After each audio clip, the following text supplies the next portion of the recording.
And that seals the deal.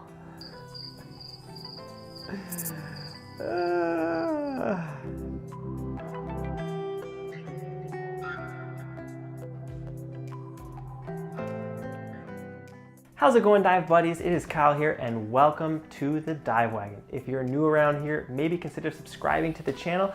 We are a fun little channel with lots of quick scuba tips and fun under the water. Today, we got a quick scuba tip and we're gonna be talking about silicone seals, specifically how to replace replaceable silicone seals. Okay, so grab your suit and let's jump right into that. All right, so let's start with the top and begin with the neck seal. With the SLT system here, which stands for Seal Lock Technology, there are only three components that make up the seal. We have the seal itself, we have the suit channel, and then we have the ring that sits in that groove, in that channel, sealing the neck seal in there. So first we're gonna flip the suit around, then we have to remove the old seal or whatever's left of it, because of course, most likely you're doing this because you've torn the seal. Here you can just grab a good amount of the seal like this and give it a good pull. This should pull out the yellow retaining ring that is holding the seal in there right now. So now that you have the old seal out of the suit, you're gonna wanna go and grab your spare replacement neck seal. This is something that I can't stress enough that you should most definitely have a spare neck seal and a spare wrist seal or two in your Safe at Dive kit if you're using a suit that has replaceable silicone seals.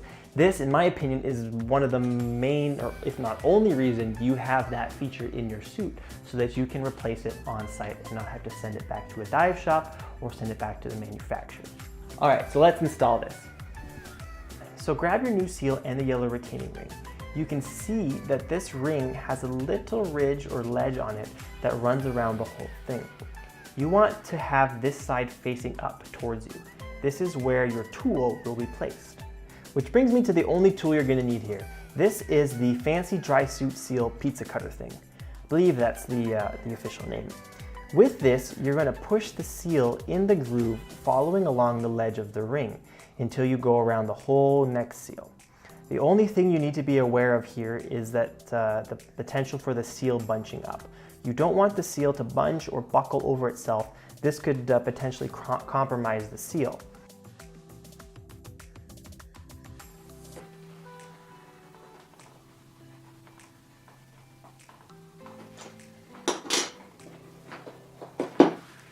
And that's it. There's the new neck seal. Now let's move on to the wrists. Step one is to remove the seal. Now what I find works for me best is to push the outer plastic here in, and that will push the inner middle ring that has the seal on it out a bit so that I can grab the seal and pull the whole middle ring and the seal out in one go. I don't want to be probably doing this too often as that might wear out the plastic here, but if I just give a little push, it pops it out like this, and I can grab that and then pull the whole seal out and get ready to change it. Then grab your spare and place it on the ring like this. And place it on the ring that comes out of the suit. It will get placed through the ring and then the end will get lifted over the lip, just like this. You want to make sure that you aren't pinching the seal as you push it into the suit.